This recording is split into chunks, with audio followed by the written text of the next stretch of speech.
Podem sentar-se. Obrigado.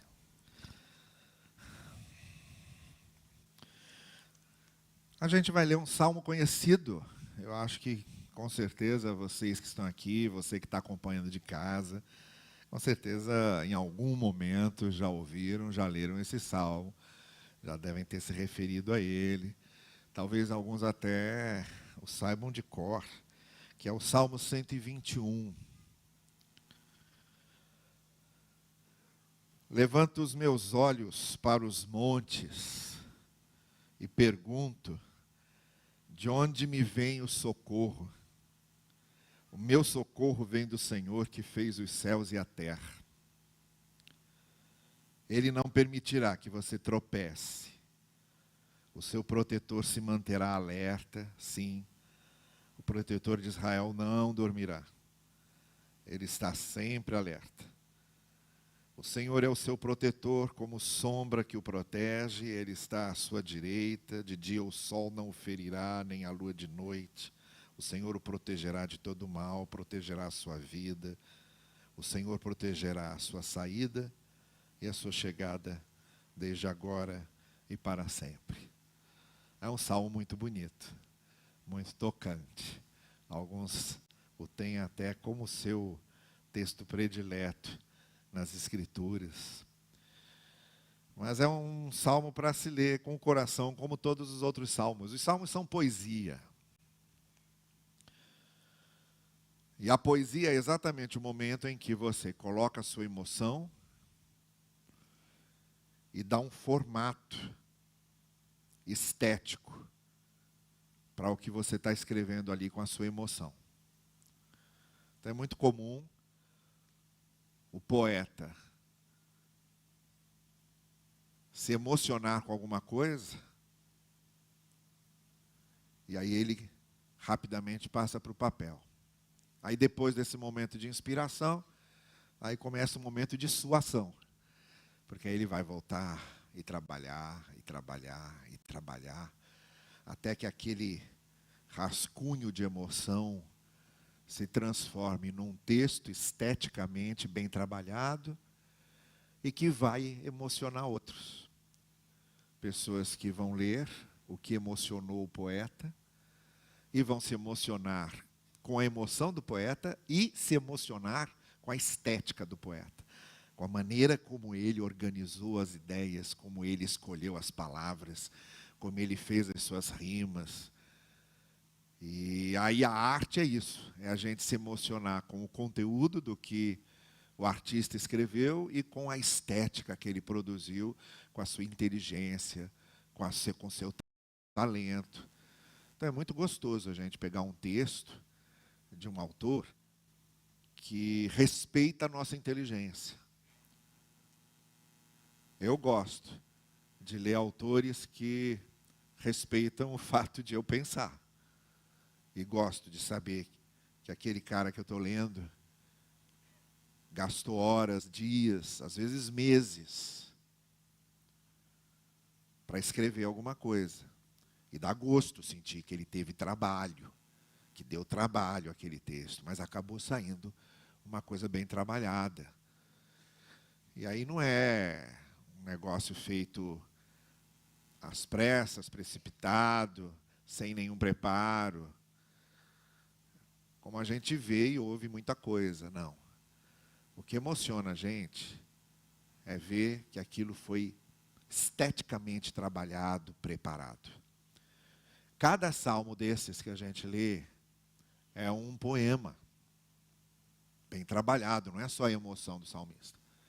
É a inteligência do salmista também, como ele montou aquilo. Se você pega o Salmo 119, por exemplo, que é o maior salmo da Bíblia, e você lê no original hebraico, cada estrofe do Salmo 119 começa com uma letra do alfabeto hebraico, e aí ele forma uma espécie de acróstico. Cada trecho começa com uma letra, desde a primeira letra do alfabeto hebraico, Aleph, até a última. E ele vai estruturando o Salmo 119, seguindo a ordem alfabética hebraica, e cada estrofe começando com uma palavra que começa com aquela letra. Então ele deu uma estética bonita, que não fala só de emoção, fala de inteligência também. Então, quando a gente está lendo um salmo, cada salmista desse preparou o seu texto com muito cuidado, escreveu um poema, mas por trás dessa estética tem a emoção, tem aquilo que o salmista está sentindo. E às vezes o que o salmista está sentindo se identifica com o que a gente está sentindo. E por isso que aquele texto fala ao nosso coração, porque a gente se vê ali. A gente se enxerga naquilo que ele está descrevendo. A gente lê. Olha, quantas e quantas vezes, né? Eu pego um poema, pego uma letra de música e falo, poxa, esse camarada conseguiu dizer o que eu estou sentindo, mas não sabia como. E ele falou de uma forma assim tão bonita, tão expressiva, tão prazerosa. E tem certos textos que eu leio que eu me emociono, não só textos bíblicos, eu estava fazendo... Eu primeiro faço a minha tradução, pego ali o que eu sei de grego, por exemplo, no Novo Testamento, e faço a minha tradução, e às vezes quando eu estou fazendo a minha tradução antes de ler outras traduções, ali eu já me emociono com certas coisas que o autor fez lá no uso das palavras. E aí eu chego a me emocionar quando eu estou lendo um poema, quando eu estou ouvindo uma letra de música, quando eu estou lendo um texto bonito, bem trabalhado, eu chego a me emocionar. Eu estava falando com a Laura hoje, minha filha, seu pai está ficando velho, porque eu estou chorando por qualquer coisa. Eu vejo uma cena de filme, eu choro, eu ouço uma letra de música, eu fico emocionado, meu olho enche de lágrima. Aí ela falou, pai, eu lembro quando eu era criança que você falava para mim assim, olha isso aqui, e você ficava com o olho todo, não está ficando velho não, você sempre foi chorão. Então tá bem, e eu me emociono. A gente quando lê esse Salmo 121, então, e é essa a pergunta que eu faço, e é sobre isso que eu quero falar. O que esse salmista estava sentindo quando ele escreveu isso? E aí só tem um jeito da gente saber. É ler, reler, reler e tentar entender o que o salmista estava sentindo.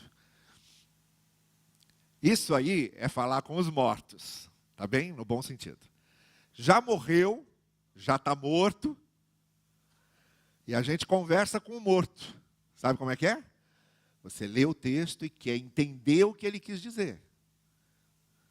Você quer entender o que ele estava sentindo. O que me interessa é entender o que ele quis dizer. Já está morto, ele não pode me falar o que ele quis dizer. Mas ele me deixou o texto. Eu tenho como saber. Eu vou ler o que ele escreveu. E vou ler, e vou ler, e vou ler, até começar a entender. O que esse salmista estava sentindo para escrever isso? Esse Salmo 121 é muito bonito, fala da proteção de Deus, fala da segurança que ele sente. E aí quando a gente começa a ler o texto e começa a perguntar por que ele escreveu isso? Cada salmista e cada salmo, normalmente a gente ouve falar, esses salmos são de Davi, esses salmos são de Salomão. Mas não é certeza, não. Historicamente, a gente não tem como definir isso. Presumivelmente são, tradicionalmente são, mas ainda há muita dúvida sobre quem foi o real autor daquele salmo. Há alguns que são claramente de Davi, outros são só hipoteticamente. Não tem como a gente ter certeza de muitos salmos ali, de quem escreveu, mas a gente sabe que tem um escritor ali que está passando alguma coisa que fez com que ele escrevesse aquilo. E quando se trata da Bíblia, isso serve para nos inspirar, então tem a ver comigo. Tem a ver também com o que eu estou passando. E eu lendo aquele texto, e entendendo o que ele estava passando, e o que ele escreveu sobre o que ele estava passando, aquilo vai me inspirar. Aquilo pode me servir de exemplo, aquilo pode me servir de motivação, aquilo pode me servir de inspiração para ter a mesma experiência de conforto, de renovação da fé, de consolo que aquele salmista teve. Então, uma coisa que eu percebo, logo de cara, ele está falando com ele mesmo. Quando ele diz assim, o meu socorro vem do Senhor, ele está falando do que ele está sentindo. Quando ele diz, ele não permitirá que você tropece, O você aí é ele está fazendo a mesma coisa que o salmista do Salmo 42 fez. Ó minha alma, por que você está abatida? Ele está falando com ele mesmo. Como é que eu posso tirar a minha alma, botar na minha frente e conversar com ela? Ele está falando com ele mesmo. É uma figura de linguagem que ele está usando. Ó minha alma, por que você está assim, se sentindo assim? Lembre-se que o Senhor é o seu Deus. Ele está falando com ele. Salmista 121 também, começa falando o que ele está sentindo, e depois, toda vez que ele usa o você, ele está se referindo a ele mesmo. Ele está olhando para o espelho, dizendo, olha, lembre-se disso, lembre-se disso, lembre-se disso. Mas o que estava acontecendo com ele? Para ele escrever isso e tentar se confortar, e tentar buscar esse conforto, e esse consolo, e essa firmeza. Então a gente percebe que estava se sentindo pelo menos de 3 maneiras. Havia 3 sentimentos que habitavam seu coração, habitavam sua alma, habitavam sua mente. E quando a gente vai lendo e diz, isso aqui que ele estava sentindo, porque se ele diz isso aqui, é porque estava sentindo isso, estava passando por isso. Mas eu também passo por isso. E eu também sinto isso. Então isso aqui tem a ver comigo. Isso aqui serve para mim.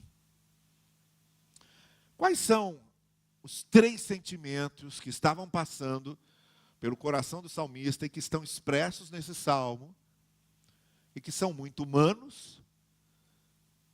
São tão humanos que qualquer ser humano pode sentir, e mesmo depois de tantos séculos, algo que foi escrito 500 anos antes de Cristo, ser sentido agora 2000 anos depois de Cristo.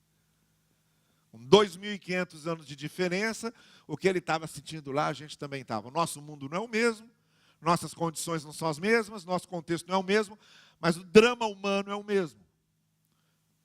O coração humano é o mesmo. Então a gente faz essa identificação com esse poeta de tanto tempo atrás. Ele não está falando só dele, ele está falando de mim, ele está falando de você, ele está falando da gente como gente. Ele está falando de Deus como o Deus que cuida da gente. A primeira coisa que a gente identifica aqui, que ele está sentindo, é como se ele estivesse se sentindo cercado. Ele está se sentindo sitiado. A tal ponto que ele só vê uma maneira de superar aquilo, é olhando para cima. Porque se ele olhar para o lado, não dá. Vejam como é que ele começa. Ele começa dizendo, levanto os meus olhos para os montes. Então ele está buscando algo para olhar fora daquilo que está à vista dele. O que está ao seu redor o está apavorando de alguma forma, o está deixando inseguro de alguma forma, está mexendo com ele, está abalando de alguma forma o seu coração. Então ele chega à conclusão que de onde me vem o socorro? O meu socorro vem do Senhor que fez o céu e a terra, e quando eu olho para o monte eu lembro disso. Porque se eu olhar só para o que está ao meu redor, eu entro em desespero.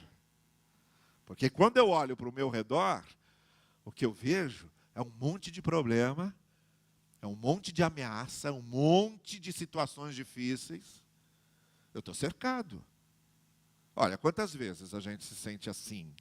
Ou talvez você esteja se sentindo exatamente assim agora. Cercado, sitiado. Você busca uma saída, não tem. Aquela coisa opressiva. Para onde você olha, tem uma ameaça. Tem um perigo. Quando você acha que está encontrando uma solução, tem um problema ali. Quando você acha que está vendo a luz no fim do túnel, não é o fim do túnel, é a luz do início de um outro túnel. E aí você se sente cercado. E nesses momentos em que a gente se sente cercado, se a gente continuar olhando só para isso, se continuar olhando para aquilo que nos assusta, nos amedronta, nos deixa inseguros, nos abala, faz com que haja em nós dúvida, receio. Se continuamos olhando só para isso, é só isso que nós vamos sentir. Então tem que olhar para o outro lado. tem que olhar para algo que está para além disso, que está acima disso, que é mais forte que isso. E aí ele só viu o jeito de olhar para um lugar, para cima. Porque quando ele olhava para os montes, e aquela região em que ele estava, como era a região ali da Palestina, que é uma região extremamente montanhosa, como se fosse uma Minas Gerais. Aliás, tem um poema do Drummond que ele diz assim: Minas, palavra montanhosa, porque o M já é cheio de montes. Aí, uma coisa que emociona a gente, inteligente. O M já é cheio de montes. Então, Minas já é uma palavra montanhosa, não é? Pois a Palestina também é montanhosa igual Minas. Então, para onde ele olhasse, ele via monte. Para qualquer lugar que ele olhava, ele via monte. Estava acima daquela situação. Eram inimigos? O monte estava acima. Era doença? O monte estava acima. Era ameaça? O monte estava sempre acima. O monte estava sempre além. Então ele falou: eu vou olhar para o monte, eu vou olhar para cima.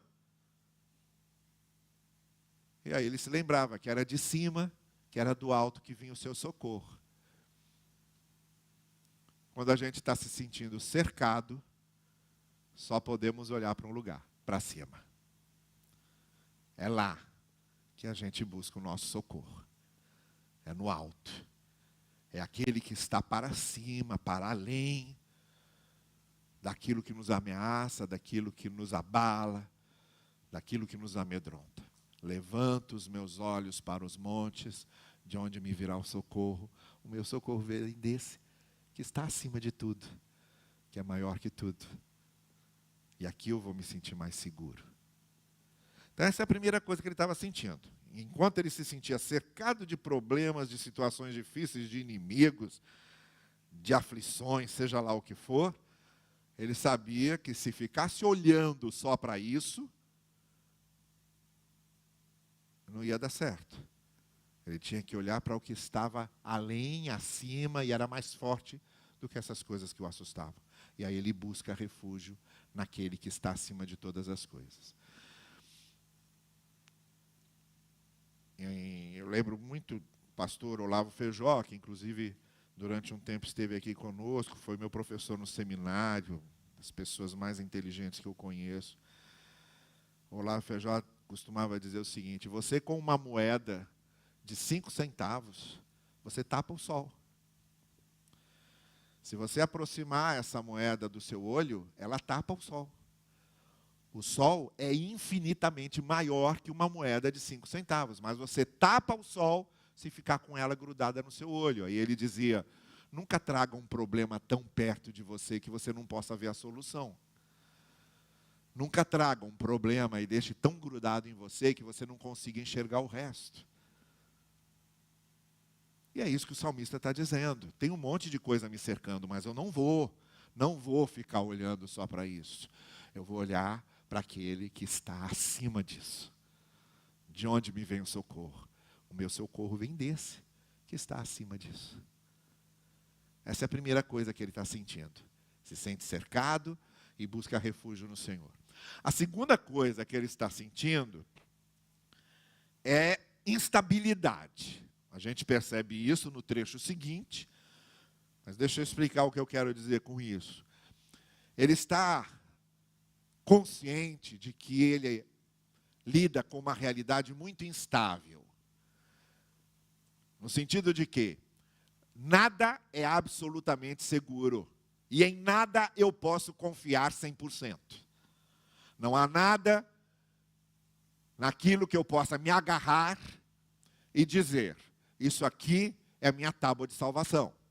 Isso aqui não vai falhar nunca. Isso aqui é uma garantia de solução permanente. Não. Não, ele sabia que não era assim, no mundo dele não era assim, no nosso mundo não é assim. Nós não temos nada que a gente possa dizer: isso aqui nunca vai dar problema. Isso aqui nunca vai me decepcionar. Isso aqui nunca vai falhar. Não existe. Não existe. Nessa vida em que vivemos, tudo é sempre muito instável. Não há situações que nós possamos dizer, essa situação agora vai durar para sempre. Não existe isso. As coisas mudam, e as situações mudam, e onde não havia problema começa a haver, onde havia aparente estabilidade, a gente percebe que as coisas não são assim estáveis, e tudo pode mudar no momento. Então, o que ele está buscando é um conforto em algo que permaneça, em algo que seja realmente estável. Por isso que ele diz o que ele diz depois. Quando ele diz o Senhor, olha, esse Senhor, que é protetor de Israel, não dormirá. Ele estará sempre alerta. Não vai falhar. Então, a única maneira que ele encontrou de compensar esse sentimento de instabilidade com a realidade dele, com aquilo que estava diante dele, ao redor dele, que ele sabia ser profundamente instável, apesar da aparência de estabilidade, era buscar aquele que é a maior estabilidade que existe. Aquele que não dorme nunca. Pode ficar tranquilo que não vai dormir. Pode ficar tranquilo que ele nem cochila. O que ele é hoje, ele será sempre. Isso a gente encontra no Salmo 100. O Senhor é cheio de misericórdia. De geração em geração. Vêm e vão, nascem impérios, morrem impérios, nascem ditadores, morrem ditadores, nascem nações, morrem nações, muda o mundo. E Deus, através das gerações, é o mesmo, permanece o mesmo. Ou, como vai dizer o autor de Hebreus, quando fala a respeito de Jesus Cristo, que é um texto que eu sei que vocês conhecem muito bem. Jesus Cristo é o mesmo ontem, hoje e sempre. Esse sentimento de estabilidade é que o mantinha saudavelmente equilibrado emocionalmente. Ele sabia que, na realidade que ele vivia, tudo era instável. Vamos imaginar que fosse Davi, então. Isso aqui é o primeiro salmo de uma série de salmos que são chamados de cânticos da peregrinação, que era uma espécie de romaria, tá bem? Mais ou menos uma romaria.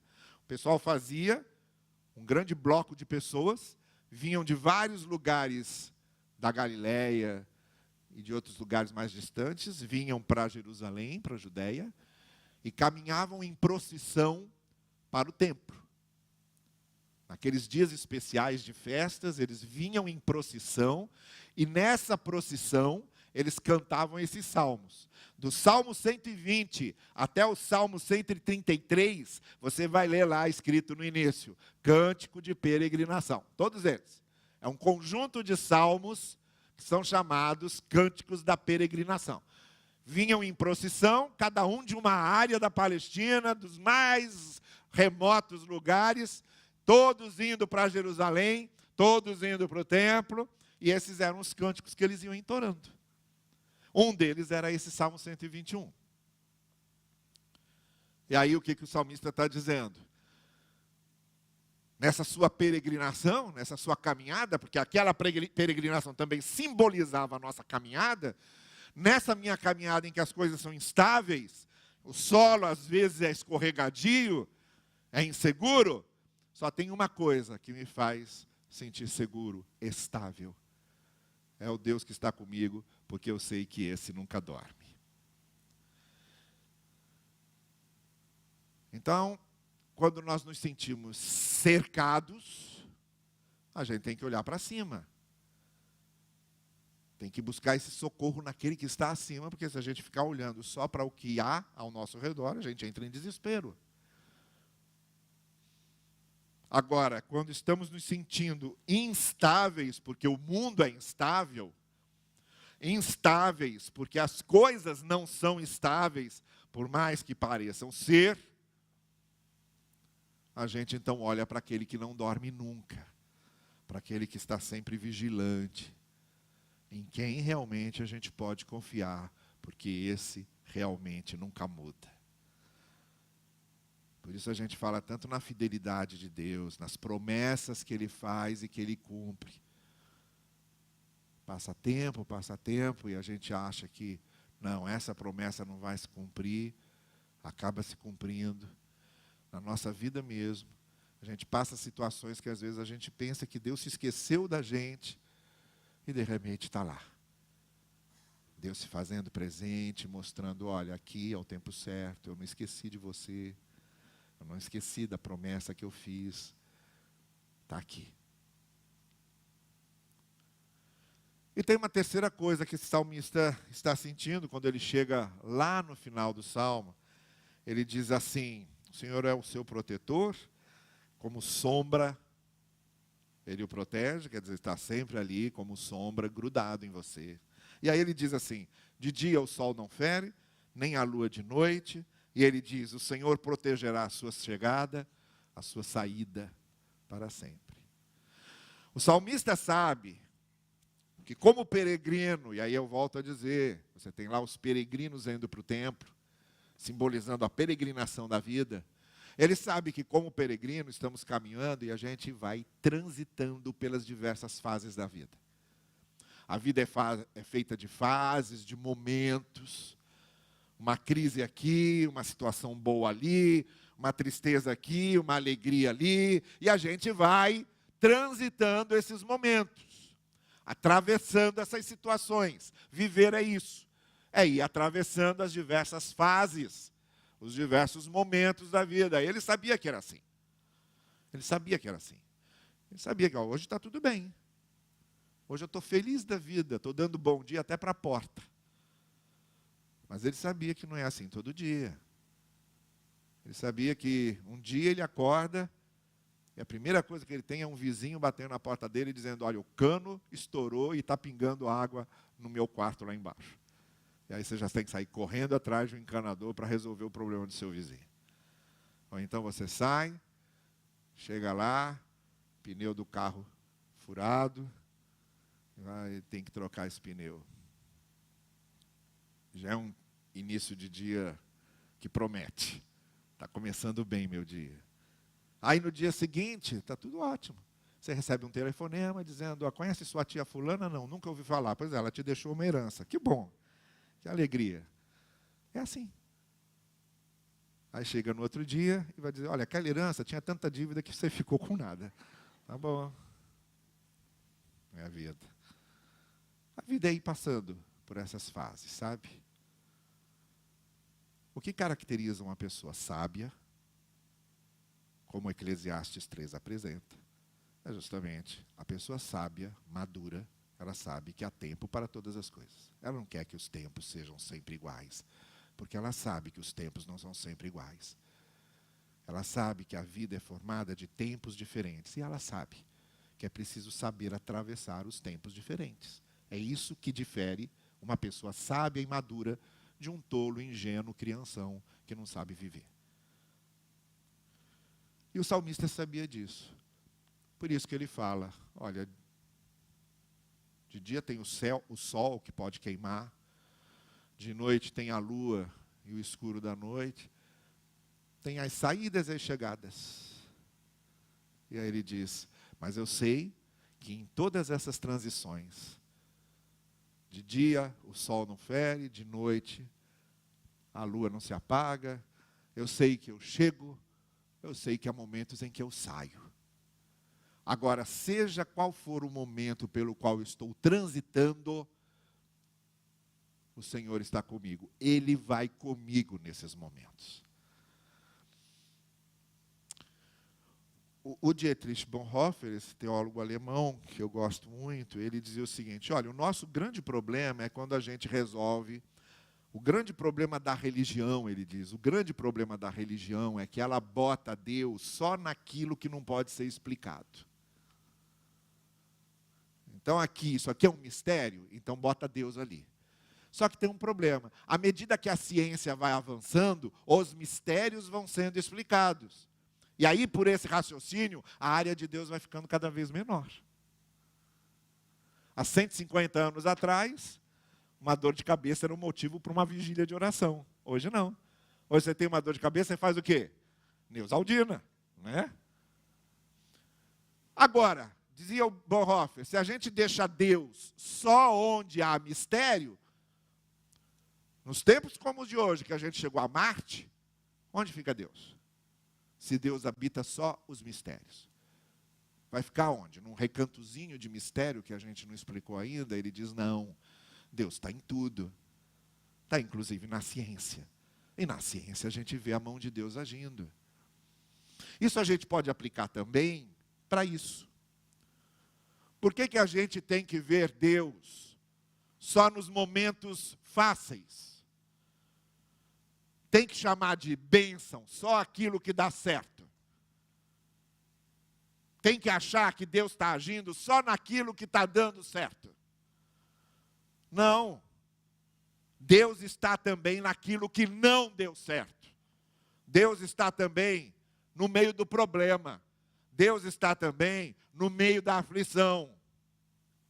Ele está em sempre. Quando é dia, Ele está. Quando é noite, Ele está. Quando é a chegada, Ele está. Quando é a saída, Ele está. Seja qual for o momento da vida que eu esteja atravessando, e isso o salmista confiava, e isso lhe dava conforto, Deus está comigo. Está atravessando comigo isso.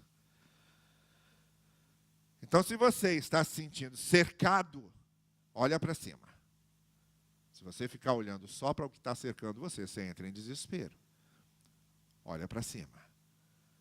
Se você está se sentindo instável, porque realmente vivemos num mundo instável, lembre-se que Deus não dorme, que Deus é o mesmo. Ele permanece com o mesmo amor, com a mesma graça e com a mesma misericórdia, com os mesmos propósitos. E se você está passando por várias fases na vida, e talvez esteja agora numa das fases mais difíceis da sua vida, lembre-se que o Senhor está lá, com você, em qualquer fase, passando junto, todos os dias, como disse Jesus, até a consumação dos séculos. E aí a gente se lembra de uma cena do Novo Testamento,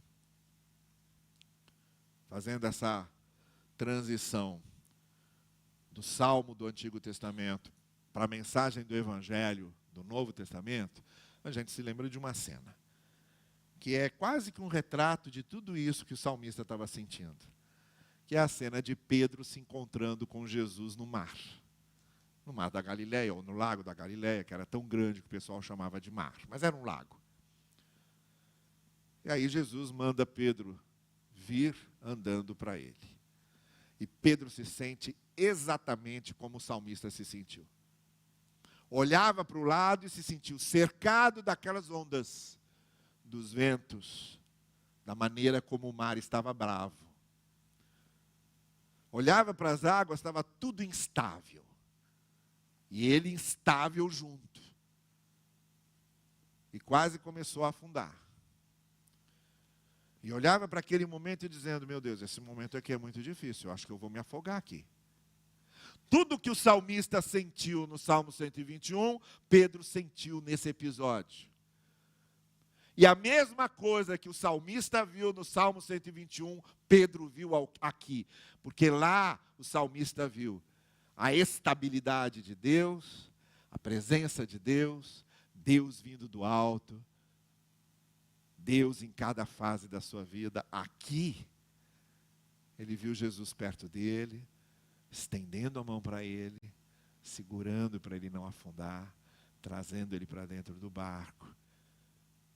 E descobre que no meio de toda a instabilidade, de todas as ameaças, e em qualquer fase da vida, da nossa travessia, o Senhor está perto, está conosco. Saia daqui hoje à noite com essa confiança no seu coração. Quando se sentir cercado, olhe para aquele que vem de cima e que está para além do que nos cerca.